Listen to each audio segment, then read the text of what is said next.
Hello everyone, स्वागत है बेटा आप सबका हमारे इस नए लेक्चर में डिफरेंशिएबिलिटी के। और बेटा जैसा आपको याद होगा कि डिफरेंशिएबिलिटी के अभी तक हमने 2 लेक्चर्स अपलोड किए हैं, 2 लेक्चर्स हमने पढ़े हैं। और इन 2 लेक्चर से बेटा हमने इंट्रोडक्शन पार्ट देखा, डेफिनेशन पार्ट देखा, बेसिक्स देखे, जो बेसिक उसका डेफिनेशन है जिस पर बेस सवाल सॉल्व होते हैं वो भी देखा। और उसके बाद बेटा जो हमारा लास्ट लेक्चर था उसमें हमने बहुत सारे सवालों की प्रैक्टिस की। तो आज का भी बेटा जो लेक्चर होगा वो डेडिकेटेड होगा क्वेश्चन प्रैक्टिस पे। काफ़ी सारे सवाल आज हम बेटा सॉल्व करने वाले हैं। एंड अगर पॉसिबल हुआ, अगर मुझे समय मिला तो आज मैं कुछ थ्योरम्स भी बेटा करवाऊंगा आपको डिफरेंशिएबिलिटी के। आपको याद होना चाहिए लास्ट लेक्चर में बेटा मैंने आपको एक थ्योरम बताया भी था कि जब हम एक डेरिवेबल फंक्शन को नॉन डेरिवेबल फंक्शन के साथ ऐड या सब्ट्रैक्ट करते हैं तो जो नया फंक्शन बनता है वो हमेशा नॉन डेरिवेबल बनता है। इस तरीके के कुछ थ्योरम्स हैं जो आज के लेक्चर में अगर हमारे पास समय रहा तो हम बेटा सॉल्व करेंगे। तो सबसे पहले बेटा हम स्टार्ट करते हैं हमारे सवालों के साथ। लेकिन सवाल स्टार्ट करने के पहले जितने भी बच्चे इस वीडियो को देख रहे हैं तुरंत वीडियो लाइक कर दो। और जो भी बेटा नए स्टूडेंट्स इस चैनल में जुड़े हुए हैं आप बेटा कमेंट सेक्शन में आप डिस्क्रिप्शन में जाकर देखिए। डिस्क्रिप्शन में आपको हमारे टेलीग्राम चैनल का लिंक दिख जाएगा, उसे ज्वाइन करिए ताकि आपको सारे अपडेट समय पे मिल पाए। And at the same time बेटा वहाँ पे जो आपके लिए होमवर्क के लिए प्रैक्टिस शीट्स अपलोड होंगी उससे बेटा आप अपने प्रिपरेशन को एक लेवल और ऊपर लेकर जा सकते हैं। तो ये आप तुरंत करिए और उसके बाद हम स्टार्ट करते हैं बेटा अपना आज का लेक्चर। तो देखिए हमारे पास आज का बेटा जो पहला सवाल, आज का फर्स्ट क्वेश्चन बेटा हमारे पास लिखा हुआ है, if fx is differentiable, if fx is differentiable, if fx is differentiable at x equal to a, at x equal to a, and f dash a is equal to 1 by 4, and f dash a is equal to 1 by 4, find limit h approaches 0 f of a plus 2h का square minus f of a minus 2h का square divided by h square। ये हमारे पास लिखा है, ठीक है बेटा, ये हमारे पास लिखा हुआ है। आपको इसका वैल्यू बताना है। अब देखिए इसको बेटा अपन 2 तरीके से सॉल्व कर सकते हैं, है ना। देयर आर 2 ways जिससे कि आप इस सवाल को सॉल्व कर सकते हैं। सबसे पहले मैंने हर बार बेटा आपको क्या कहा है, f डैश a क्या होता है, f डैश a प्लस बोलो, राइट हैंड डेरिवेटिव बोलो। आप राइट हैंड डेरिवेटिव क्या बोलते हैं, आप राइट हैंड डेरिवेटिव बोलते हैं कि f of a plus h minus f of a by h, और इसमें आप बोलते हैं लिमिट h अप्रोचेस 0। बेसिकली इसमें हो क्या रहा होता है, इसमें हो ये रहा होता है बेटा कि व्हेन h अप्रोचेस 0 ये fa माइनस fa 0 बाय 0, ये 0 बाय 0 का इंडिटरमिनेट फॉर्म बन रहा होता है, पहली बात। और क्या हो रहा होता है बेटा, इसमें मैं आपको बार-बार ये चीज कहा हूं कि यार ये जो दोनों आर्गुमेंट्स होते हैं उनका डिफरेंस नीचे लिखा हुआ होता है। a प्लस h में से आप a को सब्ट्रैक्ट करोगे तो h बचेगा, वो नीचे लिखा हुआ। इस तरीके के फंक्शन को हम f डैश a बोलते हैं। ये बात क्लियर? तो अगर बेटा आपको ये वाली बात समझ में आती है, क्योंकि मैं पिछले 2 लेक्चर से यही चीज आपसे बार-बार कह रहा हूं, तो यार आपको ये बात समझ में आनी चाहिए कि यार ये क्या लिखा हुआ है, limit h approaches 0 f of a plus 2h का square minus f of a minus 2h का स्क्वायर डिवाइडेड बाय h का स्क्वायर। यही तो लिखा है ना। अभी अगर h अप्रोचेस 0 मैं बोलूंगा तो यार ये 0 की तरफ, ये 0 की तरफ, fa माइनस fa, ऊपर 0 नीचे 0, अभी भी इंडिटरमिनेट फॉर्म तो है, 0 बाय 0 का प्रोफाइल तो है, उसमें तो कोई डाउट नहीं। और इसको f डैश a बनाने के लिए मुझे क्या करना पड़ेगा, क्योंकि देखो आपको डिफरेंशिएबल बोला गया है तो आप राइट हैंड डेरिवेटिव बोले, f डैश a प्लस बोले, f डैश a बोले, बात एक ही।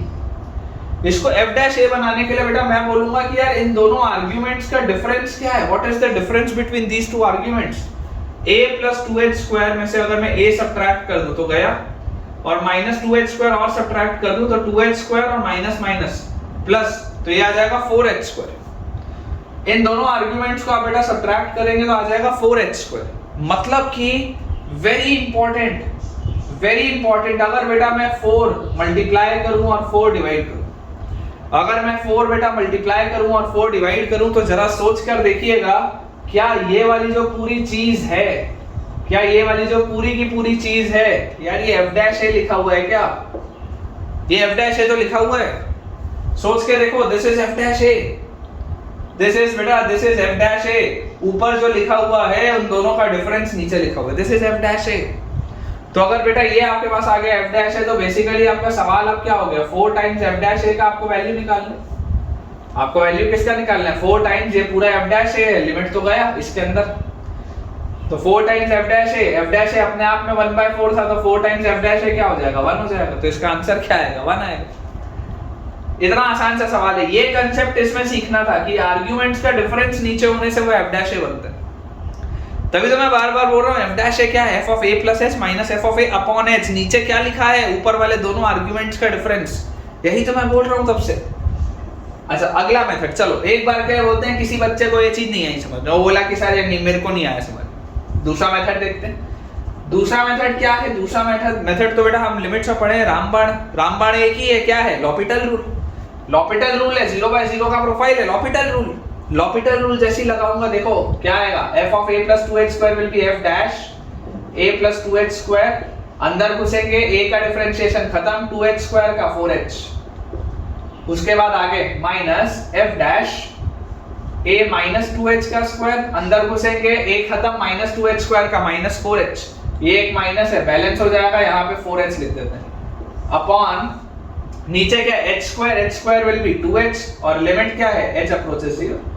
डिफरेंशिएट कर दिया ऊपर नीचे, सिंपल है l'Hopital। जरा देखो ये 2h, ये 4h कटा 2, ये 4h कटा 2, गया इंडिटरमिनेट फॉर्म, खत्म हो गया इंडिटरमिनेट फॉर्म, नीचे से तो हट गया, नीचे तो 1 आ गया, h approaches 0, when h approaches 0 this term गायब, तो ये आ गया f डैश a, उसके साथ लिखा हुआ है 2, प्लस यहाँ पर h approaches 0 ये गायब, f डैश a, उसके साथ लिखा हुआ है 2 f डैश a और 2 f डैश a, यार ये तो 4 f डैश a लिखा है, वापस वही आ गया 4 f डैश a, ये भी 4 f डैश a, क्या आंसर आएगा 1? भैया जी आंसर सेम आएगा आपका, समझ के चलिए, कंसेप्चुअली स्ट्रांग होना है। मैं फिर आपको बोल रहा हूं, बार-बार बोल रहा हूं बेटा, सेम चीज आप अगर मुझसे पढ़ रहे हैं तो आपको कंसेप्चुअली स्ट्रांग होना पड़ेगा। आपके जो डाउट्स आते हैं आप उसे कमेंट में बेझिझक पूछिए, लेकिन बेटा रटना नहीं है, याद नहीं करना है, चीजें समझ के चलनी। हम जितनी ज्यादा चीजें समझे होंगे हमारे लिए रास्ता उतना आसान होगा, ठीक है। तो इसका आंसर बेटा आ जाएगा, हमने दोनों मेथड से देख लिया, आंसर विल बी 1। अगले सवाल की तरफ बेटा अपन आगे बढ़ते हैं। चल अगला सवाल बेटा अपने पास लिखा हुआ है, fx is equal to maximum of 1 minus x, 1 plus x, 2।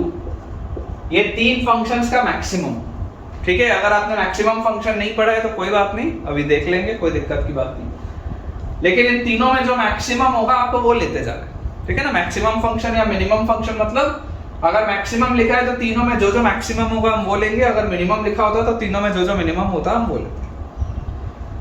आपको बोला जा रहा है अगर fx ये है, द नंबर ऑफ पॉइंट्स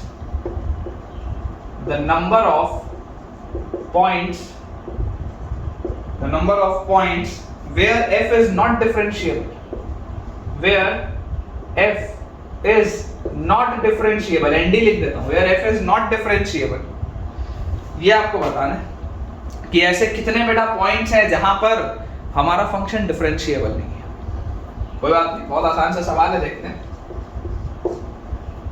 अब बेटा जैसे ही हम इसको सॉल्व करेंगे बेटा, समझने की कोशिश करिए। सबसे पहले इसका ग्राफ बनाने का प्रयास करते हैं, ठीक है। इसका हम ग्राफ बनाने का प्रयास करते हैं।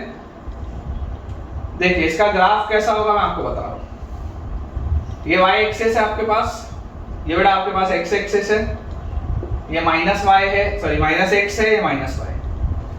Maximum of 1 minus x, 1 plus x and 2। सबसे पहले 1 minus x वाली लाइन, 1 minus x वाली लाइन क्या है, y is equal to minus x plus 1, यही तो है।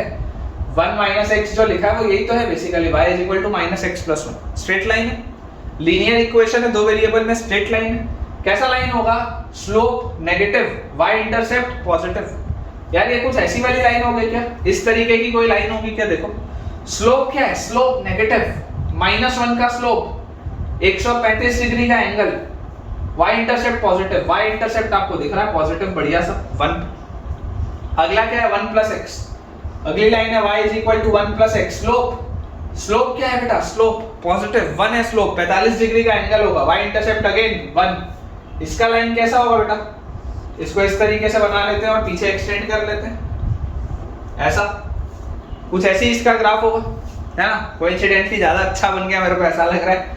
देखो ये वाला लाइन आ गया 1 + x का लाइन, और ये वाला बेटा लाइन आपके पास आ गया 1 - x का लाइन, ठीक है। This is 1 + x, this is 1 - x। y intercept दोनों का 1 है, एक का स्लोप पॉजिटिव है, एक का स्लोप नेगेटिव है। इतना तुमने ज्ञान स्ट्रेट लाइंस में लिया है क्लास 11th। अगला लाइन है 1 - x, 1 + x के बाद 2, y = 2, y = 2 तो यार कांस्टेंट लाइन है, y = 2 तो कांस्टेंट लाइन है। इस तरीके का एक लाइन बना देते हैं, this is a constant line. ये मान लो 1 था, ये मान लो 2 है, ये वाला point. This is y = 2, this was y = 1 + x, this was y = 1 - x। बन गया ग्राफ। फंक्शन बोल रहा है मैक्सिमम, फंक्शन बोल रहा है मैक्सिमम ऑफ दीज, इन तीनों में जो जो मैक्सिमम है वो लेना है। तो देखो जरा ध्यान से, यहां से अगर मैं चलना आना चालू करूंगा, इधर से अगर मैं चलना आना स्टार्ट करूंगा, तो सबसे बड़ा फंक्शन कौन सा है, सबसे बड़ा देखो ये तो हमेशा नीचे है, ये हमेशा 2 पे, सबसे बड़ा तो ये ऐसा लाइन बना देते हैं, ये सबसे बड़ा फंक्शन ये, ठीक है। उसके बाद आगे यहां से आगे आया, तो देखो ये वाली लाइन ऊपर है, ये नीचे जो मैक्सिमम है हमेशा वो लेना है। देखो ये वाली लाइन हमेशा मैक्सिमम है यहाँ पे, यहाँ तक। उसके बाद ये लाइन नीचे हो गई, ये लाइन तो नीचे ही है, ये वाली लाइन ऊपर हो गई, तो ये आ गई। तो इसका ग्राफ कैसा होगा, इसका ग्राफ ऐसा होगा बेटा, ये 1, ये 2, ये 3, बचपन में नाव बनाते थे, ये इसका ग्राफ है, ये मैक्सिमम ऑफ दीज, ये इसका ग्राफ है बेटा। अभी सोचो, अगर मान लो मैं तुमको दे दूं कि यार ये मेरा एक फंक्शन है ऐसा, दिस इज योर फंक्शन, ये x एक्सिस हो गया, ये y एक्सिस हो गया, ये 2 वाला लाइन हो गया, इस तरीके से हमारे पास बोल दो ग्राफ दिया। पूछा जाएगा बताओ कितनी जगह नॉन डिफरेंशिएबल है, क्या बोलोगे कि सर जहां पर भी शार्प कॉर्नर आएगा ना वहां पर नॉन डिफरेंशिएबल होगा, ये तो बोलोगे। जहां पर भी सर शार्प कॉर्नर आएगा वहां पर नॉन डिफरेंशिएबल होगा, बाकी कंटीन्यूअस तो हर जगह है। It is a continuous function on the entire number line, हर जगह कंटीन्यूअस है भाई साहब, देख लो स्ट्रेट लाइन से कंटीन्यूअस है। लेकिन जहां पर भी शार्प कॉर्नर आ गया, जहां पर भी शार्प कॉर्नर आया बेटा, जहां पर भी शार्प कॉर्नर आया वहां गड़बड़ हो जाएगी। शार्प कॉर्नर आते ही बेटा गड़बड़ हो जाएगी। शार्प कॉर्नर आया मतलब कि function is non differentiable in 2 points. Number of points where f is non differentiable 2 points. मान लो अगर पूछ लेता कौन कौन से x पे है, बताओ कौन कौन से x पे, तो देखो यहां पर दोनों का सॉल्व करोगे तो ये y = 2 है, ये y = x - 1 है, मतलब 2 = 1 - x।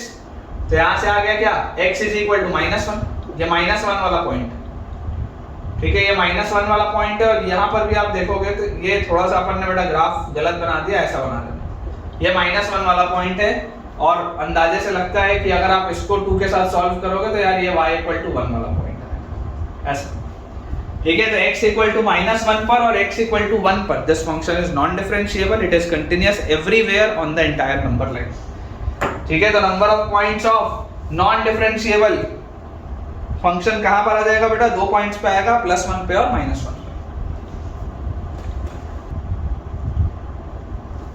ठीक है बेटा। देखिए हमारे पास अगला जो हमारा सवाल है, सेम तरीके का सवाल है। क्वेश्चन हमको दिया हुआ है number of points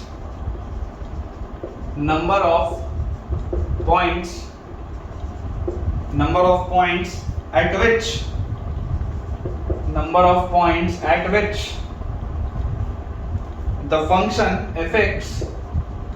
which the function fx which is equal to, दो इसकी बेटा ब्रांचेस है, बना देते हैं, minimum of mod x, x2, minimum of mod x, x2 if -infinity is less than x is less than 1 and minimum of 2x - 1 x2 if x is greater than equal to, ठीक है, defining कर दी। Minimum function का ये सवाल है, is not derivable, is not derivable is, ठीक है, ये हमारे पास बड़ा सवाल है कि ये कितनी जगह पर नॉन डेरिवेबल होगा, बताइए। अच्छा सवाल है, इसमें गलतियां होती हैं। सबसे पहले इसके सारे ग्राफ वाफ बनाते हैं, फिर ढंग से इसको अपन सॉल्व करते हैं। देखो इसका बेटा अगर हम ग्राफ बना के अप्रोच देखें तो हमें यहाँ पर देखो क्या क्या समझ में आ रहा है। हमको समझ में आ रहा है कि यार 1 पे प्रॉब्लम आ रही है, 1 पर आपका ये फंक्शन बदल रहा है। तो यार ये अगर 1 वाला पॉइंट है ये, तो 1 वाले पॉइंट में मेरे पास कौन कौन से ग्राफ हैं? मॉड x है और x स्क्वायर है, मॉड x है और x स्क्वायर है। मॉड x का कर्व कैसा होता है? मॉड x ये y इक्वल टू x वाली लाइन होगी और ये y equal to minus x वाली लाइन होगी, है ना। This is y equal to x, this is y equal to minus x, ये आ गया मॉड x। और उसके बाद x स्क्वायर के साथ अगर मैं इसको सॉल्व करूं, x स्क्वायर के साथ, तो x स्क्वायर के साथ बेटा अगर मैं इसको सॉल्व करूंगा तो इसका ग्राफ कैसा आएगा?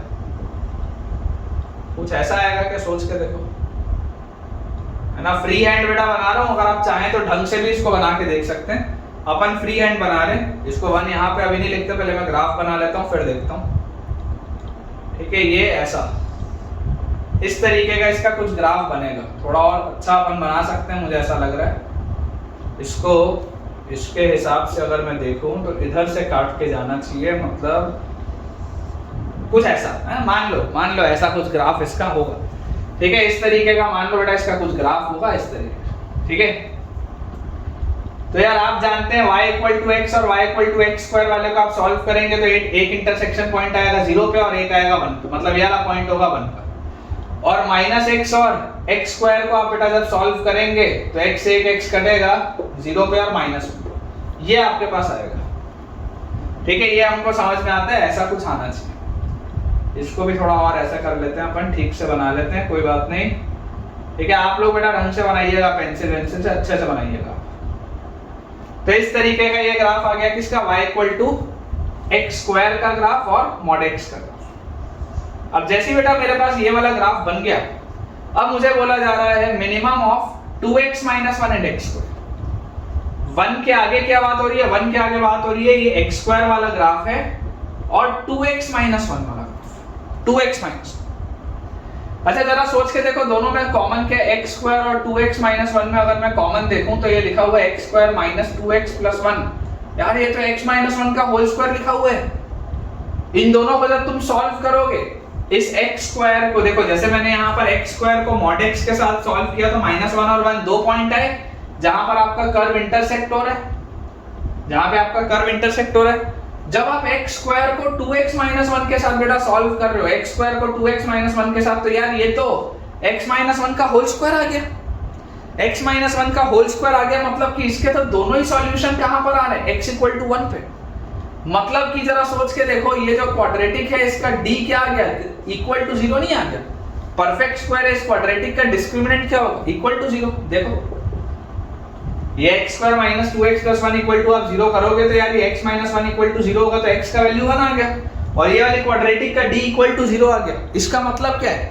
d इक्वल टू 0 मतलब क्या होता है बेटा? d इक्वल टू 0 मतलब तो ये टच करता हुआ जा रहा होता है। d इक्वल टू 0 कब आता है? जब एक लाइन एक पैराबोला को टच करते हुए जा रही होती है। भैया तुम तो 12th के हो, तो तुमने तो पैराबोला में ये सब कुछ पढ़ा है कि जब एक पैराबोला का एक स्ट्रेट लाइन के साथ सॉल्व किया जाए। देखो अगर नहीं आता है पैराबोला तो मेरे को बता देना कमेंट, क्योंकि मैं देर सवेर 11th की प्लेलिस्ट में बेटा पैराबोला अपलोड करूंगा पूरे कोनिक सेक्शन में। तो अगर तुमको पैराबोला नहीं आता, कॉन्फिडेंस नहीं है, तो मुझे कमेंट से बताना, ताकि मुझे पता रहे कि मुझे उस चैप्टर को भी तुमको उतने ही ढंग से कराना है और जल्दी से जल्दी कराना, नहीं तो बेकार हो जाएगा तुम्हारा ये सब।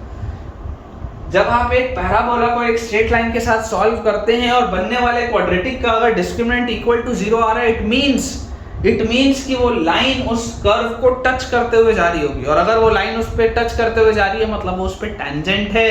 और x इक्वल टू 1 पर ही मतलब जरा सोच के देखो, अब मैं एक डॉटेड लाइन बना रहा हूँ, ये वाली इस तरीके से एक डॉटेड लाइन बना रहा हूँ, थोड़ा ध्यान से देखेंगे बेटा इस तरीके से, ये लाइन जो है ये वाली लाइन देखो ध्यान से, यहां से थोड़ा और अच्छे से बनाते हैं ताकि आपको समझ में आए। इसको अपन ऐसे बनाते हैं, ये बेटा आपकी लाइन है, ये लाइन, ठीक है, दिस इज योर लाइन। ये जो मैंने डॉटेड लाइन बनाई है ना, ये आपकी मेन लाइन है बेटा, ऐसे, क्योंकि ये जो y equal to 2x minus 1 वाली लाइन होगी, आप देख सकते हैं, आप बेटा देख सकते हैं, सबसे पहले तो ये वाली लाइन इस कर्व पे टेंजेंट होनी चाहिए, तो x स्क्वायर के तो नीचे होगी, तभी यहाँ पे टेंजेंट बनेगा। पहली बात तो ये बात हमको आती है समझ में। दूसरी बात देखो, ये x इसका स्लोप क्या है 1, इसका स्लोप 2, ऑब्वियसली उससे ऊंचाई होगा। इसका स्लोप 1 है, उसका स्लोप 2 है यार, उससे तो ऊपर ही होगा ना ग्राफ। ये टच करते हुए देखो जा रही है लाइन, ये वाली लाइन इसको टच करते हुए जा रही है इस तरीके से, this line is touching the curve, ठीक है। तो बेटा अगर ये चीज हमको समझ में आती है, अब आपसे क्या बोला जा रहा है, सबसे पहले बोला जा रहा है 1 से छोटे में mod x और x स्क्वायर में जो मिनिमम है, तो मिनिमम में क्या है यार, ये नीचे चल रहा है, इसको ऐसे कर लेते हैं, ऐसे ये नीचे चल रहा है, और फिर क्या नीचे चल रहा है, फिर ये नीचे चल रहा है, फिर ये वाला कर्व नीचे चल रहा है, ये वाला, ठीक है। ये जो मैं कट कर रहा हूं ना, ये वाला जो ये लाइन बना रहा हूं, ये नीचे चल रहा है, ये आपका आंसर है फाइनल। उसके बाद 1 तक यही है, तो 1 तक देखो यही नीचे चल रहा है, 1 तक बेटा यही नीचे चल रहा है ऐसे, और उसके बाद क्या हो रहा है, 1 के आगे क्या हो रहा है, 2x माइनस 1 और x स्क्वायर में जो नीचे होगा, तो 1 के आगे तो यार x स्क्वायर ऊपर हो जाएगा, ये नीचे चल रहा है, ये नीचे चल रहा है इस तरीके से। तो यार हमारे पास जो ग्राफ हमारा आ रहा है, थोड़ा एक बार अच्छे से और बनाते हैं, इसको मिटा देता हूं मैं, है ना, इसको मैं मिटा देता हूं, मुझे उम्मीद है आपने लिख लिया होगा। इसको क्लियर करते हैं, जो ग्राफ चल रहा होगा मैं आपको वो बताता हूं, किस तरीके का एक्चुअली इसमें ग्राफ बना है, मैं आपको समझाता हूं। आपके पास इस तरीके से एक लाइन है, इस लाइन के बाद आपके पास बेटा यहाँ पर एक ऐसा कर्व है इस तरीके से, है ना, अच्छा बन गया मेरे हिसाब से, तो एक बार में ये कर्व आ गया, और ये कर्व के बाद ये आपके पास बेटा ऐसे टेंजेंट लाइन, ये कर्व पे ये टेंजेंट लाइन है, this is your tangent line.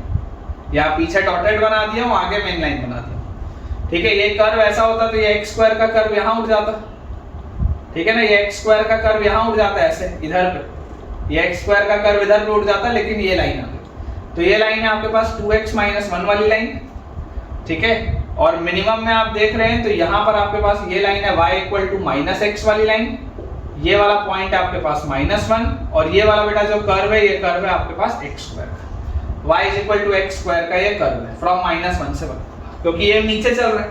अब अगर आप बेटा देखेंगे तो यार ये वाले पॉइंट पे, ये -1 के पॉइंट पे शार्प कॉर्नर है, देखो कंटिन्यूअस हर जगह है, तुम्हारा फंक्शन कंटिन्यूअस हर जगह है, तो -∞ से +∞ चले जाओ, इट इज कंटिन्यूअस एवरीवेयर। लेकिन अगर मैं नॉन डिफरेंशिएबिलिटी या नॉन डेरिवेबिलिटी की बात करूंगा तो मेरे को शार्प कॉर्नर कहां मिल रहा है, -1 पे, तो at x equal to -1 this is non derivable, clear.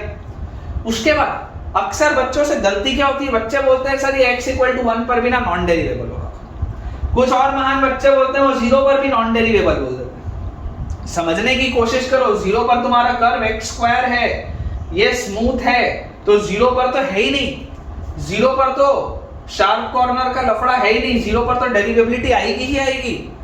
और उसके बाद बेटा अगर आप 1 पर भी देखोगे तो 1 पर बच्चों से गलती ये हो जाती है कि यार ये कर्व चेंज जरूर हो रहा है, यहां तक x स्क्वायर था, यहां पर 2x माइनस 1 है, चेंज जरूर हो रहा है, लेकिन बेटा सबसे इंपॉर्टेंट, चेंज होने के बाद भी यहां पर शार्प कॉर्नर नहीं आ रहा।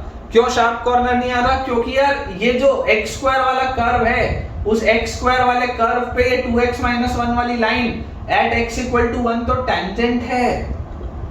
देखो ये आपके पास x स्क्वायर वाला कर्व ऐसा होता, अगर ये आपके पास बेटा x स्क्वायर वाला कर्व होता तो इस x स्क्वायर वाले कर्व पे, इस x स्क्वायर वाले बेटा कर्व पे ये 2x माइनस 1 वाली लाइन इज अ टेंजेंट, उसको छू कर जा रही है। अगर उसको छू कर जा रही है तो यहाँ पे कोई प्रॉब्लम नहीं आएगी। समझ आ रही है बात? बहुत इंपॉर्टेंट कंसेप्ट है बेटा ये, बहुत इंपॉर्टेंट। तो ये आपका इसमें ग्राफ है, जरूर ग्राफ चेंज हुआ है, यहाँ x स्क्वायर था, यहाँ के बाद 2x माइनस 1 है, ये जरूर हो रहा है, लेकिन ये लाइन इस पे टैंजेंट है। देखो मैंने ये डॉटेड लाइन बनाई है इसलिए पीछे भी, this is a tangent line. तो x इक्वल टू 1 पर, x इक्वल टू 1 पर डेरिवेबल है बेटा, x इक्वल टू 1 पर ये डेरिवेबल है, इसमें गलती नहीं होनी चाहिए। ठीक है, आप जब इस x स्क्वायर को सॉल्व करेंगे 2x माइनस 1 के साथ तो आप देखेंगे कि आपके पास जो इक्वेशन बनेगा उस क्वाड्रेटिक का d इक्वल टू 0 है, और d इक्वल टू 0 आ रहा है मतलब वो उसको टच करता हुआ जा रहा होगा, वो स्ट्रेट लाइन उस कर्व को टच कर रही होगी, ये इसका मतलब। तो चलिए, अगर बेटा आपको ये चीज समझ में आई है तो यहां से हमारे पास जो आंसर आ जाएगा, our answer will be it is non derivable only at x equal to -1।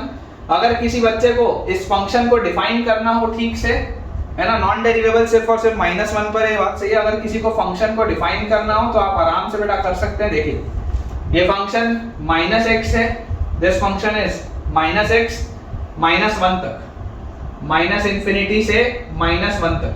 -1 पर इस फंक्शन की वैल्यू x² है और ये x² ही चलेगा 1 तक। तो this is x² when x belongs to -1 से 1। -1 से 1 हर जगह ये यही चलेगा, क्योंकि -1 आप इधर भी रख दोगे तो देखो कंटीन्यूअस तो है ही, 1 आ रहा है। -1 यहाँ रखोगे तब भी 1 आ रहा है, 1 रखोगे तब भी 1 आ रहा है, कंटीन्यूअस तो है ही। और उसके बाद ये आगे बेटा चल रहा है 2x - 1 when x is greater then 1। देखो 1 रखोगे तो यहाँ से भी 1 रखोगे तो यहाँ से भी 1। ठीक है, तो आपका ये जो कर्व के डिफाइनिंग आ जाएगी, this will be -x then x² and then 2x - 1। इस तरीके से बेटा ये डिफाइंड है आपका कर्व। ठीक है, आप यहाँ पर अगर चाहें तो देख सकते हैं कि x² है और उसके बाद 1 लेस तक है, तो यहाँ पर आप ऐसा करो 1 ओपन कर दो, यहाँ पर इक्वालिटी लगा 2x - 1 और x² में यहाँ 1 पे इक्वालिटी था, तो आप यहाँ पे इक्वालिटी लगा। ठीक है, ये आपका बेटा फंक्शन डिफाइन हो गया। हालांकि इसका कोई काम नहीं है, this function is continuous everywhere but it is non derivable only at one point, that is x equal to -1। It is derivable at x equal to 1। ठीक है, चलो इसको नोट करेंगे बेटा, अपन बोर्ड अपना क्लियर करते हैं, अगले सवाल की तरफ आगे बढ़ते हैं। चलिए अगला सवाल बच्चों देखते हैं। नेक्स्ट हमारे पास इसी तरीके से मैक्सिमम मिनिमम फंक्शन का अच्छा सवाल है। अ फंक्शन, इसमें मैं आपको बहुत कुछ सिखाऊंगा, अगर आप चाहें तो इसमें स्टार लगा सकते हैं। This is a very good question बेटा फॉर प्रैक्टिस, सीखने के लिए बहुत अच्छा सवाल है। A function fx is equal to maximum of sin x, cos x, 1 - cos x। अभी देखना जब मैं 1 - cos x का बेटा ग्राफ खींचूंगा बहुत मजा आएगा तुमको, 100% गारंटीड, बहुत मजा आएगा बेटा। कंसेप्ट सीखोगे आप। इस चीज को देखने के बाद आपको लगेगा कि यार आप जिस भी कर्व का चाहे आप एक अंदाजे से उसका ग्राफ खींच सकते हैं, गारंटी है मेरी, आपको मैं सिखाऊंगा। sin x, cos x and 1 - cos x is not derivable. This function is not derivable for some x belonging to close bracket 0 से 2 pi, for some x belonging to close bracket 0 से 2 pi, number of points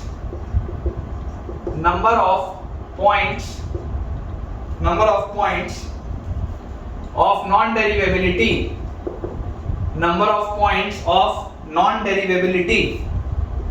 in close bracket 0 से 2 pi is number of points of non-derivability in close bracket 0 से 2 pi is option A 1, option B 2, option C 3 and option D 4। बहुत ही बढ़िया सवाल, बहुत ही अच्छा सवाल है। अगर कोई चाहे तो प्रयास कर सकता है वीडियो पॉज करके, अदरवाइज आप भी बाकी जनता की तरह आराम से बेटा सॉल्यूशन देख सकते हैं। ठीक है, तो हमारे पास लिखा है function fx is equal to maximum of sin x, cos x and 1 - cos x। Graph बनाते हैं बेटा, ग्राफ बनाते हैं 0 से 2 पाई के इंटरवल में, बहुत मजा आएगा। ठीक है, देखिए आपके पास sin x मैक्सिमम 1 तक हो सकता है, तो ये एक लाइन आ गई, this is y equal to 1, ये आपकी x एक्सिस है and this is y equal to -1 और 1 - cos x है। जब cos x -1 होगा तो ये 2 तक जाएगा और जब cos x 1 होगा तो ये 0 तक जाएगा। तो हमारे पास एक लाइन और बना लेते हैं ऊपर, this is y equal to, ठीक है।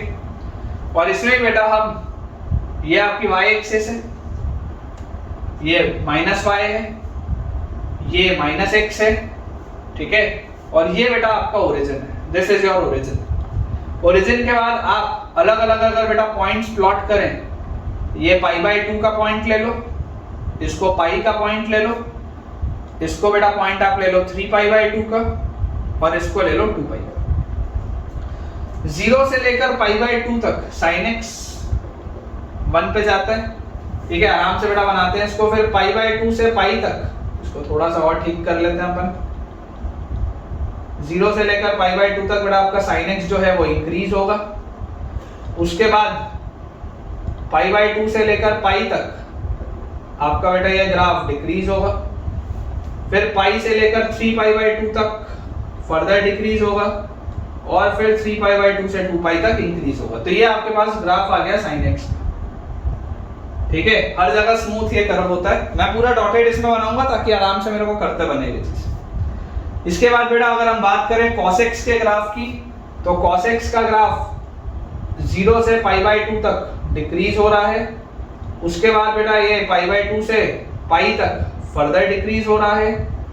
उसके बाद बेटा ये इंक्रीज होना चालू करेगा, फिर ये इंक्रीज होगा 3 पाई बाय 2 तक, तो 3 पाई बाय 2 पर इसकी वैल्यू 0 होगी, और फिर ये इंक्रीज करता हुआ 2 पाई पर पहुंचेगा, और 2 पाई पर इसकी वैल्यू क्या हो रही है, वापस से 1 जाए।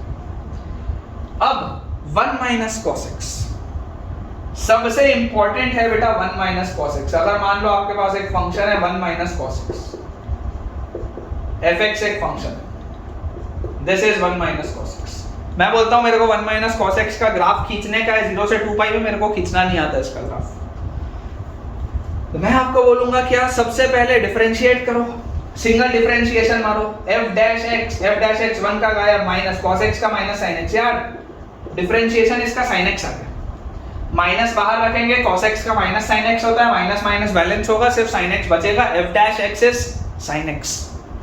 अब जरा सोच के देखो, sin x पॉजिटिव कब होता है, 0 से पाई में पॉजिटिव होता है क्या? अगर sin x 0 से पाई में पॉजिटिव होता है, मतलब fx जो होगा वो इंक्रीजिंग होगा, इंक्रीजिंग होगा 0 से पाई में, 0 से लेकर पाई तक ये इंक्रीजिंग होगा। और sin x नेगेटिव कब होता है, पाई से 2 पाई में नेगेटिव होता है, मतलब कि ये डिक्रीजिंग होगा, this will be decreasing in pi से 2। ये बात सबसे पहली चीज है जो आपको समझ में आनी चाहिए। अगर आपको ग्राफ इसका खींचना नहीं आता तो ये आपको समझ में आना चाहिए कि यार डिफरेंशिएट किया, डिफरेंशिएशन इसका sin x आया, तो ये इंक्रीजिंग होगा 0 से पाई में, क्योंकि sin x पॉजिटिव होता है, तो जब भी f डैश x पॉजिटिव होता है तो फंक्शन इंक्रीजिंग होता है, और अगर f डैश x नेगेटिव होता है, जो कि इसमें पाई से 2 पाई में sin x नेगेटिव है, तो जब f डैश x नेगेटिव होता है तो डिक्रीजिंग होता है। अब अगर मैं कॉन्केविटी की बात करूं, कॉन्केविटी की, तो मुझे डबल डिफरेंशिएशन करना पड़ेगा। अपन ऐसा करते हैं, ये वाले हिस्से को थोड़ा सा मिटा देते हैं, इसका कोई हमको काम नहीं है, ठीक है, इसको अपन क्लियर कर देते हैं। हमारे पास अगर हम कॉन्केविटी की बेटा बात करें, f डबल डैश x की बात करें, तो sin x का डिफरेंशिएशन होता है cos x। f double dash x आया cos x, तो cos x जब पॉजिटिव होगा तो ये कॉन्केव अप होगा, मतलब कि 0 से पाई बाय 2 में एंड 3 पाई बाय 2 से 2 पाई में, this will B concave up, क्योंकि cos x पॉजिटिव होता है। और बच्चों पाई बाय 2 से पाई में एंड पाई से लेकर 3 पाई बाय 2 तक सेकंड और थर्ड क्वाड्रेंट में, क्योंकि cos x नेगेटिव होता है, this will B concave down. अब जरा ध्यान से देखेंगे, ध्यान से समझेंगे, fx फंक्शन इंक्रीजिंग है 0 से पाई में, मतलब 0 से लेकर पाई तक ये सिर्फ बढ़ना चाहिए। 0 पर इसकी वैल्यू कितनी है, 0 पर अगर देखोगे cos 0 1 होता है, 1 माइनस 1 0 होता है, मतलब मेरा ग्राफ यहां से चालू होगा, यहां से, ठीक है। पाई बाय 2 पर इसकी वैल्यू कितनी है, cos pi by 2, cos of pi by 2 अगर बेटा आप देखोगे तो ये 0 होता है, मतलब पाई बाय 2 पे इसकी वैल्यू 1 है, यहां तक आएगा, ये बढ़ के यहां तक आएगा। और इसके बाद बेटा पाई पे, सुनते जाना ध्यान से, और अगर नहीं समझ में आएगा या एक बार और देखना होगा ना, तो जब ये पूरा मैंने वापस शुरू से किया था वो पूरा देखना, लेकिन पहले मेरे को एक बार इसका ग्राफ बनाना। अगर बेटा मैं बात कर रहा हूं पाई बाय 2 पे इसकी वैल्यू 1 आ रही है, अच्छा पाई पर इसकी वैल्यू कितनी आ रही है, cos pi minus 1, 1 minus minus 1 मतलब 1 प्लस 1 मतलब ये 2, पाई पर इसकी वैल्यू यार 2 आ रही है। तो देखो 0 से लेकर पाई तक, 0 से लेकर पाई तक तुम्हारा फंक्शन इंक्रीजिंग है, दिखाई दे रहा है, 0 से पाई तक फंक्शन इंक्रीजिंग है, देख लो वैल्यूज बढ़ भी रही है, 0 पर 0 है, पाई बाय 2 पर 1 है, पाई पर माइनस मतलब पाई पर ये 2 हो जा रहा है पूरी चीज। लेकिन 0 से पाई बाय 2 तक क्या था, कॉन्केव अप, 0 से पाई बाय 2 तक कॉन्केव आप, इसको मैं सॉलिड लाइन से बना रहा हूं, दिस इज कॉन्केव आप, 0 से पाई बाय 2 तक कॉन्केव आप। फिर अभी भी इंक्रीजिंग है, लेकिन पाई बाय 2 से पाई में क्या है, कॉन्केव डाउन।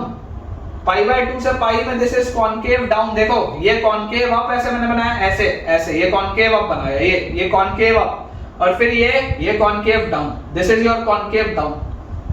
अच्छा उसके बाद देखो पाई पर इसकी वैल्यू आ गई, इसके बाद 3 पाई बाय 2 पर क्या आएगा, cos of 3 pi by 2, cos of 3 pi by 2 पे देखो ये वापस वैल्यू यहां से डिक्रीज करेगी और किसकी तरफ जाएगी बेटा, ये वाली पूरी वैल्यू देखो, cos का कर्व क्या है, cos का कर्व ये है 0 पर 1, पाई बाय 2 पर 0, पाई पर -1, 3 पाई बाय 2 पर 0, cos 3 पाई बाय 2 0, मतलब fx की वैल्यू 1 आनी चाहिए, 3 पाई बाय 2 पर इसकी वैल्यू 1 आनी चाहिए, यहां पर होना चाहिए कुछ 3 पाई बाय 2 पर, और 2 पाई पर cos 2 पाई क्या होता है, 1 होता है, cos 2 पाई 1 होता है, 1 -1, यार ये तो 0 आना चाहिए, 2 पाई पर ये 0 आना चाहिए, तो 0 वाली लाइन कौन सी है, ये वाली लाइन है, ये आना चाहिए 2 पाई पर। अब दोबारा देखो पाई से 2 पाई तक डिक्रीजिंग, अब मेरा फंक्शन इंक्रीज कर रहा था, अब गिरेगा, और कैसे गिरेगा, सबसे पहले देखो पाई से 3 पाई बाय 2 तक concave down, this is concave down, ठीक है, ये देखो ये गिर रहा है, ठीक है ना, ये आपका बेटा देखो कर्व, ये कॉन्केविटी इसके अंदर है, कॉन्केव डाउन, ठीक है, ये स्मूथ रहेगा बेटा कर्व, आप थोड़ा सा इसको ठीक से बनाएंगे इस तरीके से, दिस इज कॉन्केव डाउन। और उसके बाद 3 पाई बाय 2 से 2 पाई तक कॉन्केव अप, तो दोबारा गिर तो रहा है लेकिन कॉन्केव इस तरफ है, ये इसका ग्राफ है, देखो ऐसे ये इंक्रीज हुआ, फिर इंक्रीज हुआ, फिर डिक्रीज हुआ, फिर डिक्रीज हुआ, इस तरीके से, ये ऐसा है बेटा इसका कर्व, ऐसा, ठीक है। मैंने बहुत अच्छे से तो नहीं बनाया है, लेकिन मुझे लगता है कि यार कंसेप्ट आपको समझाने के लिए बहुत है ना, आपको कंसेप्ट समझ में आ गया होगा बेटा जो मैं बोलना चाह रहा हूँ, और इस तरीके से आप चाहें तो आप कोई भी ग्राफ बना सकते हैं, आपको जो भी फंक्शन दे दिया जाए बेटा, थोड़ा सा पेशेंस रखिए उसका ग्राफ खींचने में, आप उसका ग्राफ 100% खींच पाएंगे बेटा। कई सारे टीचर ये सब सिखाते नहीं है बेटा, है ना, अगर आपने ये चीजें नहीं सीखी थी तो मुझे कमेंट से बताइएगा, कई सारे टीचर ये सब सिखाते नहीं है, उड़ा के ऐसे निकाल देते हैं चैप्टर, और बच्चा उसमें बेटा सफर करता है, फिर बच्चा ऐसा बोलता है कि सर मैथ्स तो सब्जेक्ट ही डिफिकल्ट है। भाई साहब मैथ्स सब्जेक्ट डिफिकल्ट नहीं है, तुम्हारा टीचर बेकार है, ये इसका मतलब होता है। मैथ्स नहीं तो बहुत आसान सब्जेक्ट है यार, मैथ्स में आता है तो आपको बहुत ज्यादा प्रैक्टिस की एग्जाम के पहले जरूरत ही नहीं है, चीज आती है तो एग्जाम के एक दिन पहले भाई उसको बहुत ज्यादा देखने की जरूरत ही नहीं है, क्योंकि तुमको वो चीज आती है, ठीक है। चलिए तो ये बेटा आपके पास आ जाएगा, इसका कर्व थोड़ा सा ऐसे ही बनेगा यार, देख लेना आप ठीक से, लेकिन ये ऐसा बनेगा, ठीक है। अब आपको देखो बोला क्या जा रहा है, हमको बेटा ये बोला जा रहा है कि यार दिस फंक्शन में हमको क्या निकालना है, हमको इसका निकालना है मैक्सिमम निकालना है। तो मैक्सिमम देखो कौन कौन ऊपर है, ये वाला फंक्शन यहाँ ऊपर है, ये ऊपर है, ये ऊपर है, ये तीनों से ऊपर है, फिर ऊपर कौन सा हो गया, फिर ऊपर ये वाला फंक्शन हो गया, cos x का फंक्शन ऊपर हो गया, फिर ऊपर कौन सा फंक्शन हो गया, ये आपका बेटा देखो सबसे ऊपर चल रहा है फंक्शन, ये फंक्शन सबसे ऊपर है, ये फंक्शन सबसे ऊपर चल रहा है, देखो सबसे ऊपर यही है बेटा, सबसे ऊपर यहां तक यही है, और इसके बाद फिर ऊपर अब कौन चल रहा है, अब ये ऊपर चल रहा है, मतलब 0 से 2 पाई में अगर तुम डिफाइनिंग चाहोगे तो यार देखो यहाँ पर एक आपके पास शार्प कॉर्नर आ रहा है, ये वाला, उसके बाद यहां से इधर पे भी एक शार्प कॉर्नर आ रहा है आपके पास, ये ऐसा गया, फिर ऐसा गया, फिर ऊपर ये स्मूथ है, यहाँ स्मूथ है, ये स्मूथ है, लेकिन फिर यहाँ पर शार्प कॉर्नर आ रहा है, और फिर ये आखिरी में एंड हो गया, ठीक है। तो आपके पास total number of sharp corners कितने हैं, 3। अब अगर मैं ये देखना चाहूं कि उस कौन कौन से पॉइंट पे, सबसे पहले तो क्या number of points, non derivability के नंबर ऑफ पॉइंट्स तो 3 है, ये एक पॉइंट है, ये दूसरा पॉइंट है, ये तीसरा पॉइंट है। कहां पर नॉन डेरिवेबिलिटी आ रही है, तो देखो ये वाले पॉइंट में तुम्हारा sin x और cos x बराबर है, sin x और cos x कब बराबर होता है, पाई बाय 2 के पहले पाई बाय 4 पे बराबर होता है, तो एक पॉइंट आ गया पाई बाय 4। उसके बाद ये वाला तो पाई बाय 2 का ही पॉइंट है, तो एक पॉइंट आ गया नॉन डेरिवेबिलिटी का, देखो नंबर ऑफ पॉइंट्स तो आ गए 3, कौन कौन से, at x is equal to pi by 4, at x is equal to pi by 2, और उसके बाद ये स्मूथ है, यहाँ पर देखो ये वाला पॉइंट कौन सा है, जिसमें ये 1 माइनस cos x और ये cos x बराबर है, 1 माइनस cos x और cos x बराबर है, मतलब कि cos x का वैल्यू हाफ हो रहा है बेटा, ठीक है ना, 2 cos x is equal to 1, तो cos x का वैल्यू हाफ हो रहा है, और cos x का वैल्यू बेटा अगर हाफ हो रहा है मतलब कि sin 30 हाफ होता है, sin 30 हाफ होता है मतलब cos 60 हाफ होता है, cos 60 बेटा अगर हाफ होता है तो आप इसको लिख सकते हैं cos of 2 pi minus pi by 3। cos of 2 pi minus pi by 3 क्या होगा? cos pi by 3। cos of 2 pi minus pi by 3 will be cos pi by 3 cos 60 sin 30 half, बिल्कुल सही। 3 2 + 6 - 1 5 पाई बाई 3। ये वाला बेटा point आपके पास आएगा 5 pi by 3। तो आपके पास तीन जो पॉइंट्स हैं नॉन डेरिवेबिलिटी के, they are pi by 4, pi by 2 and 5 pi by 3। Pi by 4, pi by 2 and 5 pi by 3। तो बेटा मुझे उम्मीद है कि यार आपको ये वाला आपको बेटा कंसेप्ट काफी अच्छे से समझ में आया होगा। मैंने बहुत बेटा ध्यान से इस चीज को आपको कराया है ताकि आपको ग्राफ बनाने में भी फीलिंग आए, ग्राफ कैसे बनता है वो भी समझ में आए और मैक्सिमम और मिनिमम वाली चीजें भी समझ में आए। तो यार ये वाला पर्टिकुलरली आपको सवाल कैसा लगा बेटा, आप मुझे कमेंट्स में बिल्कुल बेटा बताइएगा, ठीक है। चलिए अगला सवाल बनाते हैं।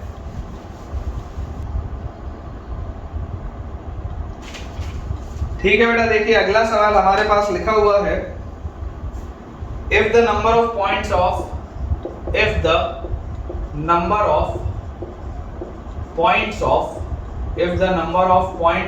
discontinuity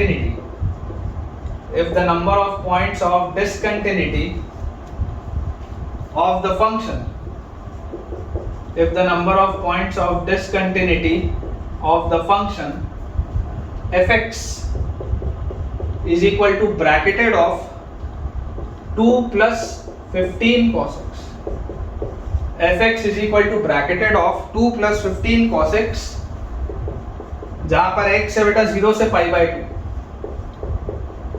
x is between 0 and pi by 2, both closed, is same as the number of points of non-derivability is same as the number of points of non-derivability is same as the number of points of non-derivability of the function gx is equal to bracketed of n plus m sin x, bracketed of n plus m sin x, और इसमें बेटा हमको बोला जा रहा है x belongs to open bracket 0 से पाई, x belongs to open bracket 0 से पाई, n, m belongs to integers, n, m belong to integers, find m।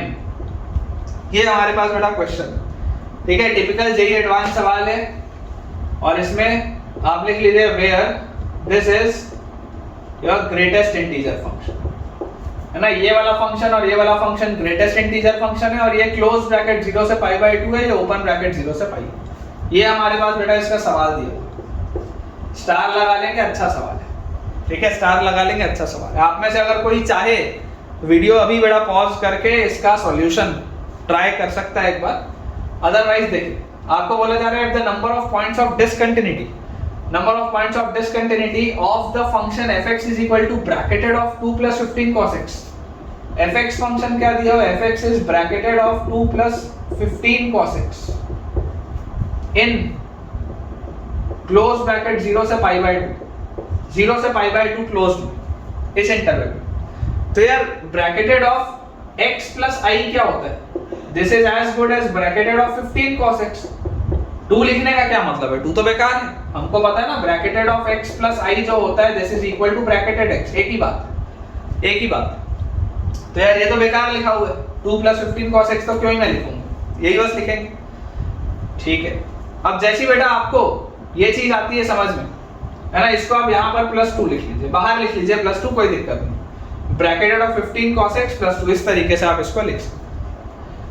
अब मैं आपको बेटा ये बोलता हूँ कि यार अगर मैं 0 से पाई बाई 2 के इंटरवल में बात कर रहा हूँ और मैं बात कर रहा हूँ इसकी डिसकंटिन्यूटी की, तो डिसकंटिन्यूअस ये कब होगा, ब्रैकेटेड फंक्शन बेटा डिसकंटिन्यूअस कब होता है, bracketed function is discontinuous at integers, bracketed function is always discontinuous at integers, ठीक है, ये बात भी सही है। अब 15 cos x बेटा लिखा है, 15 cos x का ग्राफ कैसा होगा, अगर आप इसका मान लो ग्राफ सोचोगे 0 से पाई बाई 2 में आपको इसका ग्राफ बनाना है, 0 से पाई बाई 2, तो आप बेटा एक बात जानते हैं कि यार 0 से लेकर पाई बाई 2 तक cos तो हमेशा ही पॉजिटिव है, cos हमेशा ही पॉजिटिव है, तो अगर 0 से पाई बाय 2 में बेटा cos हमेशा ही पॉजिटिव है, तो पाई बाय 2 पर इसकी वैल्यू क्या होगी 1, तो ये पूरा आंसर कितना आएगा 15।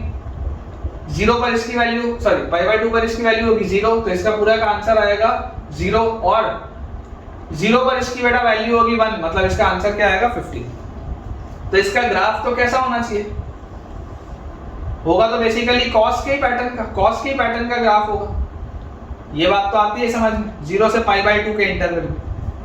अब बेटा मैं आपको ये बोलता हूं कि यार इसमें ये कितने इंटीजर्स ले रहा है, how many integers is this taking, तो यार 1/15 हो सकता है क्या, ये देखो 15 है, cos x की वैल्यू जब 1 होगी, cos x की वैल्यू बेटा जब 1 होगी तब ये पूरा चीज 15 होगा, cos x का वैल्यू 1/15 होगा तो ये 1 आएगा, 1 पे प्रॉब्लम आएगा, 1/15 तो होगा, 1/15 कितनी बार होगा, एक बार, उसके बाद 2/15 भी होगा, 2/15 कितनी बार होगा, एक बार, फिर ये 3/15 भी होगा, 3/15 कितनी बार होगा, एक बार, ऐसा करके ये 14/15 भी होगा, तो 14/15 कितनी बार होगा, एक बार। तो ये बात तो समझ में आती है कि अगर मुझे इसकी डिसकंटिन्यूटी की बेटा बात करनी है, तो जब cos x की वैल्यू 1/15, 2/15 से लेकर 14/15 तक, इन 14 वैल्यूज में तो बेटा ये पूरी चीज इंटीजर बन रही होगी, और जब बेटा ब्रैकेट के अंदर इंटीजर बनेगा तब तब डिसकंटिन्यूटी आएगी, ये बात श्योर कि डिसकंटिन्यूटी तो आनी ही बेटा आपके पास जब ये चीज बनेगी। देखो आप ये इस तरीके से आपका कर्व बनता जाएगा, ऐसे इंटीजर्स पे आपके पास बेटा डिसकंटिन्यूटी आनी है, स्टेप अप फंक्शन है, इंटीजर्स पे आपके पास डिसकंटिन्यूटी आएगी ही आएगी। तो अगर बेटा ये चीज हमको समझ में आती है कि इंटीजर्स पे डिसकंटिन्यूटी आएगी, तो 1/15 से 14/15 तक तो होना ही ठीक। 0 पर इसकी वैल्यू क्या होगी, देखो ध्यान से, 0 पर अगर आप देखोगे तो 0 पर इसकी वैल्यू होती है cos 0 1 होता है, ठीक है, 1 into 15 का ब्रैकेटेड क्या आता है 15 आता है, ये बात भी सही।